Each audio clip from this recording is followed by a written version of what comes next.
Hong Kong schools facing uncertainty as cross-border students opt to stay in Shenzhen. Top court explains why it denied Youngspiration pair the chance to appeal their LegCo dismissal. And Justice Chief says national anthem law won't violate citizen rights.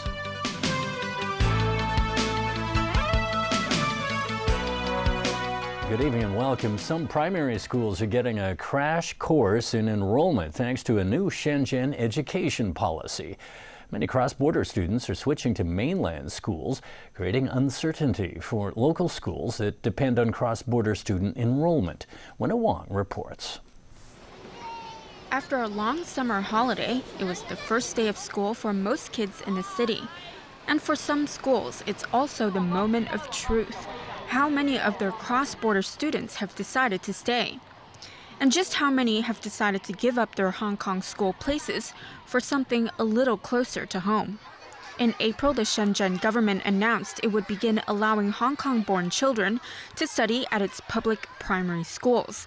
That's as long as at least one of their parents has a so-called Shenzhen Hukou, which is a family registration indicating they are local citizens. And for some parents, this is good news. That's because they'd rather have their children studying close to home than travel hours nearly every day just to go to school.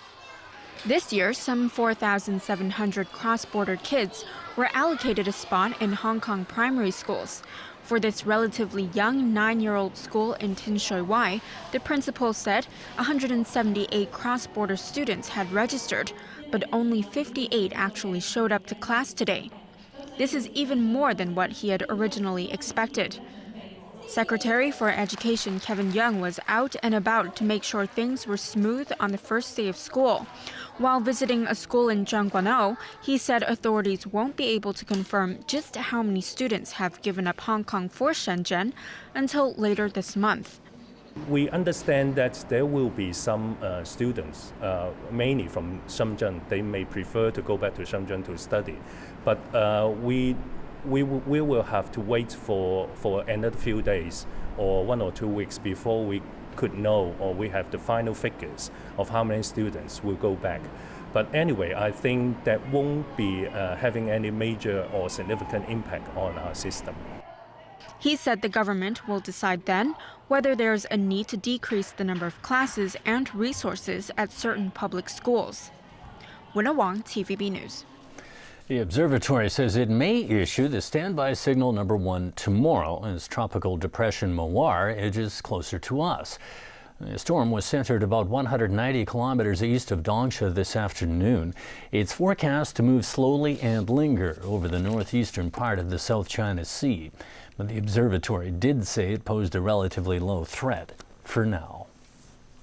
Hong Kong's top court has handed down its reasons for dismissing an appeal by 2 former lawmakers who fought their disqualifications. The panel of judges reasoned that Sixtus Leung and Yao Wai-ching would have lost their seats even if Beijing had not interpreted the Basic Law. Last Friday, the Court of Final Appeal denied the 2 ousted lawmakers the right to appeal so they could get their LegCo seats back.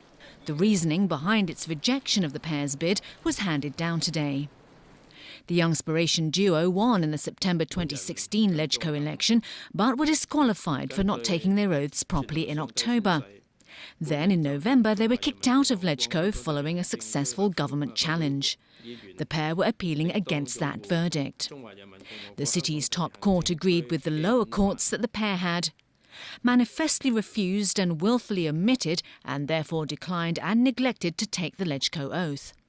It added there was no reasonable basis for the argument that disqualification in these circumstances amount to a disproportionate interference with any constitutional rights. The pair's lawyers had argued that the courts had stripped Leung and Yao of their constitutional rights, which included the right to be elected. Their counsel had also requested the court further interpret Beijing's interpretation of the Basic Law, denying the ousted duo a chance to retake their oaths. But the panel of judges, led by Chief Justice Geoffrey Ma, ruled that in their view, there was no warrant for revisiting those propositions. adding that Leung and Yao's questioning of their correctness was not reasonably arguable.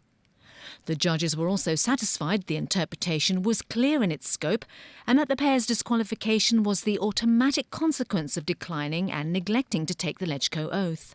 The duo's lawyers had also questioned whether the court should interfere in LegCo's internal affairs. The judges ruled that those submissions were untenable and rightly rejected by the courts. Anne-Marie Sim reporting there. A former deputy director of the central government's liaison office in Hong Kong has been forced to resign from the National People's Congress. According to a statement from the legislative body, Li Gang is suspected of seriously violating discipline. That is often a euphemism for corruption. Hong Kong Justice Chief has been offering assurances that rights and freedoms will not be jeopardized by a new national anthem law. Under the new rule, violators could face criminal prosecution or up to 15 days in jail. Anne-Marie Sim with more.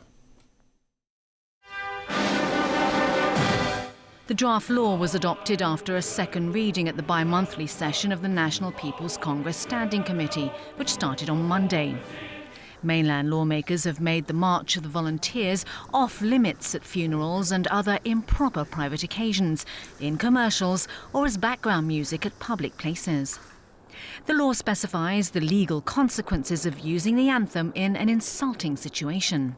Those who maliciously modify the lyrics or play and sing the national anthem in a distorted or disrespectful way can be detained for up to 15 days or held criminally liable. The anthem will only be allowed at formal political gatherings and other major national events like awards ceremonies, sports gatherings and diplomatic occasions. The law also states the anthem should be included in primary and secondary school textbooks. Justice Secretary Rim Kee-yun today sought to ease public concerns about Hong Kong enacting the anthem law. He said people's rights and freedoms would not be affected when it's implemented here. He stressed that the government would explain the new law clearly to avoid any misunderstandings when enforcing it. Speaking in Beijing, local member of the NPC Standing Committee, Rita Fan, made it clear that Hong Kong enacting its own version of the law was a logical and normal move, adding that it had been done before.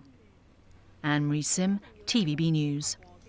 Overseas now, and rescuers in Houston have begun a block-by-block search of tens of thousands of homes, looking for anyone alive or dead who might have been left behind in Hurricane Harvey's floodwaters. The death toll now stands at 39, but that number is expected to rise. Alan Bookneer reports. Almost 800,000 Texans were told to leave their homes, and almost 1 million others fled voluntarily. As the water recedes, the grim search begins for those left behind. More than 87,000 homes were damaged statewide, and nearly 7,000 were destroyed. For some residents, it was just too much. We're out of here. Pretty sure. My wife's from San Antonio, and she doesn't want to go through this anymore, and we're done. You know, we probably will not, just because it is such an effort to recover from this, so we probably will not stay in Meyerland. At a chemical plant about 40 kilometers northeast of Houston, there was a series of explosions. The flooded facility had lost all power, including backup generators, leaving it without refrigeration for chemicals that become volatile when the temperature rises. People within 2 kilometers of the factory had already been evacuated from the area.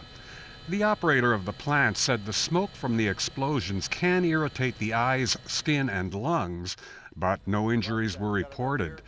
One chemical expert said it's a wake-up call for the industry. The industry should have known that they needed more than the backup systems that they had. What happened with the explosion in Houston is just basically to be expected. I mean, the Fukushima nuclear reaction was a harbinger of things to come. That is, because of the tsunami, we had all power failures and backup systems and first response systems totally failed, and they failed in this case. U.S. Vice President Mike Pence toured the flood-stricken area yesterday. He urged all Americans to do more to help in any way they can. President Donald Trump is due to visit the area again Saturday. Meanwhile, a man who returned to his flooded home in Houston to retrieve some favorite stuffed animals for his 7 children stopped to play his piano, knee-deep in water. A video of his performance was posted online and immediately went viral. Alan Buckniat, TVB News. Washington has ordered Moscow to shut down 3 of its diplomatic sites in the United States for what is believed to be Russian interference in last year's presidential election. Sonia Artero reports. The escalating diplomatic tit-for-tat led to the immediate closure of the oldest Russian consulate in the United States in San Francisco. Washington also ordered the shutdown of Russia's presence at a trade